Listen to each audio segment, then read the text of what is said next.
plus un poulailler avec des poulaillers comme ceci qu'on a construit avec les jeunes, donc on a fait des A à Z.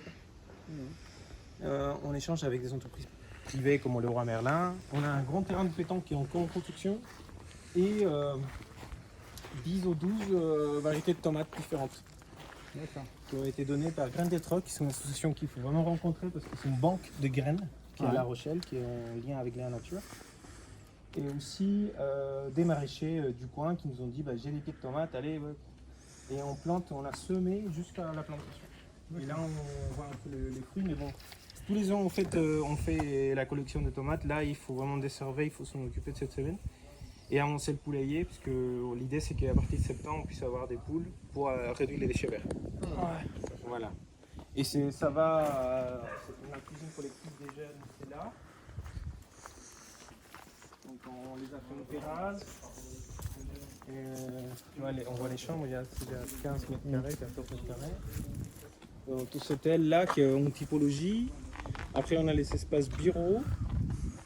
Et du coup pour connecter tout ça, on a dit allez on va essayer de créer plusieurs ambiances dans le jardin. Donc le terrain de pétanque aussi a été pensé pour créer des événements à l'extérieur, des scènes ouvertes, tout comme ça.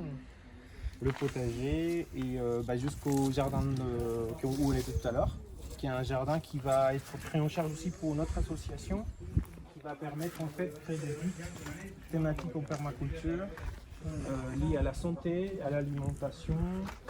Et pour cette association, c'est un sort de jardin témoin. Quand elle va faire des animations, ils viendront au quartier. D'accord. C'est un peu ça le but. Ah, super. Et tous les plantes qui sont là, on les a récupérées soit de la poubelle, soit des dons. Donc, par exemple là, c'est un peu déjà à la fin, mais pendant longtemps, on avait des fleurs ici. Tout ça, c'était la ville de La Rochelle qui mettait qui font des ronds-points en fait.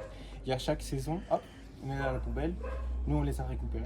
Alors, le jardin a été pensé par un résident qui est parti malheureusement, parce que forcément, à un moment de l'émancipation, hop, il part en logement privé. Mais du coup, il vient de temps en temps, il remet un peu sa main vers, et puis voilà, et ensuite il me donne des conseils, et puis moi aussi je me suis mis à mes collègues, et puis voilà. Voilà. Donc après, on est encore en travaux. On a remarqué qu'il fallait planter de la menthe, parce que quand on est à côté de la mosquée, il y a des périodes où les jeunes ils viennent se servent de la menthe. Et à chaque fois qu'on va à un endroit, l'un par exemple vient de Dordogne, on a un autre on est allé au contre-G7 avec des résidents ici. On a planté à chaque voyage qu'on fait avec des jeunes, on amène une plante. D'accord. Et on plante.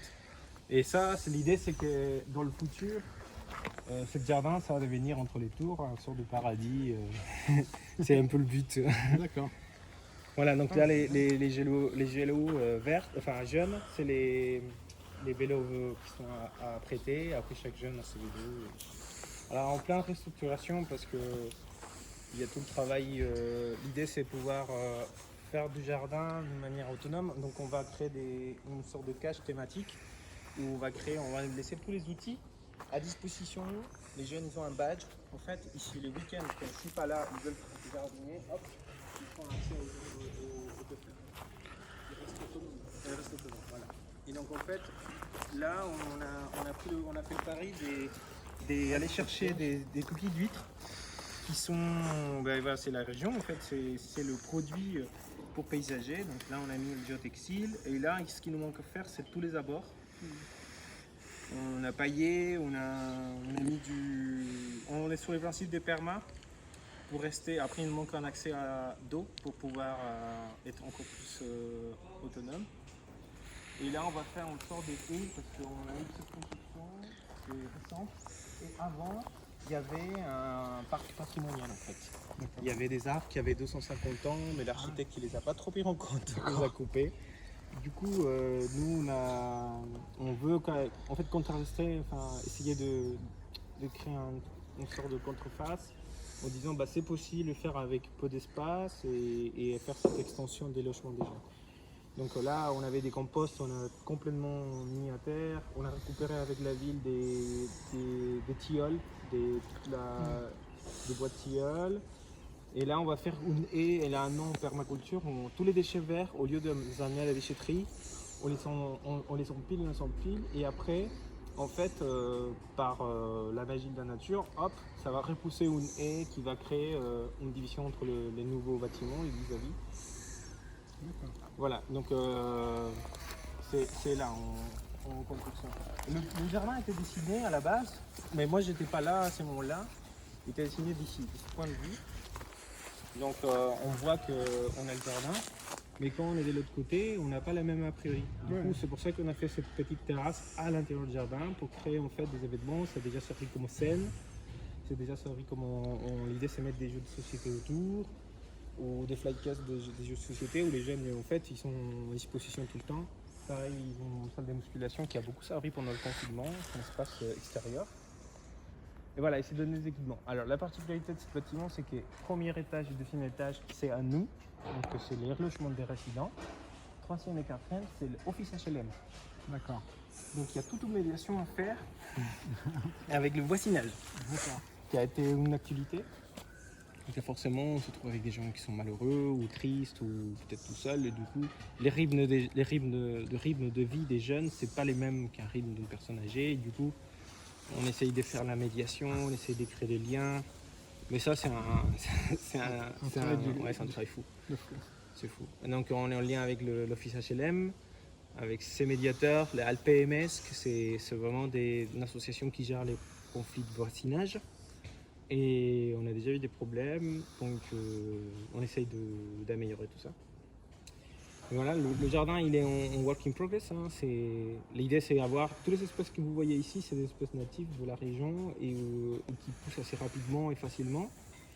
Mais là, après l'idée c'est vraiment créer des espaces avec des panneaux où on va voir en fait la provenance de l'espèce, l'essence, sa fonction culinaire ou pas, ou lié à la santé. Et ce qui est une métaphore, moi ce que j'aime bien penser comme ça, c'est une métaphore de toutes les, en miroir entre les jeunes qu'on héberge ici, parce qu'il y a environ 44 nationalités différentes. Voilà. Et donc pourquoi pas imaginer un jardin planétaire, comme une résidence planétaire. Pourquoi pas. Voilà. Ah, super. Voilà, donc là on est en plein quartier, Mureuil, et en fait il y en a 3 salles aussi de l'autre côté. Ces salles sont louées à des associations qui peuvent louer à l'année. Donc en fait il y a un brassage de personnes dans l'année, et c'est par période. Une mixité. Une mixité qui est assez chouette. Et on s'est rendu compte que la mixité n'est pas en soi c'est très éphémère, mais c'est lié à l'événement. Et quand ça existe, c'est juste magique quoi. C'est juste magique. Et tous les chantiers liés au jardin, je reviens au jardin, c'est un chantier participatif. Donc on a fait intervenir Extension Rébellion, c'est les groupes sont très engagés avec l'écologie. Donc ils sont venus ici, ils amènent des plantes, leur savoir-faire. Des résidents qui quand ils sont en chômage, ils ne savent pas quoi faire. Au lieu de rester, ils peuvent venir jardinier. Plus nous les salariés, plus les associations qui gravitent. Et plus des voisins qui ont aussi de la main verte. Et puis voilà, petit à petit, on commence à dessiner déjà, ça se voit un peu plus.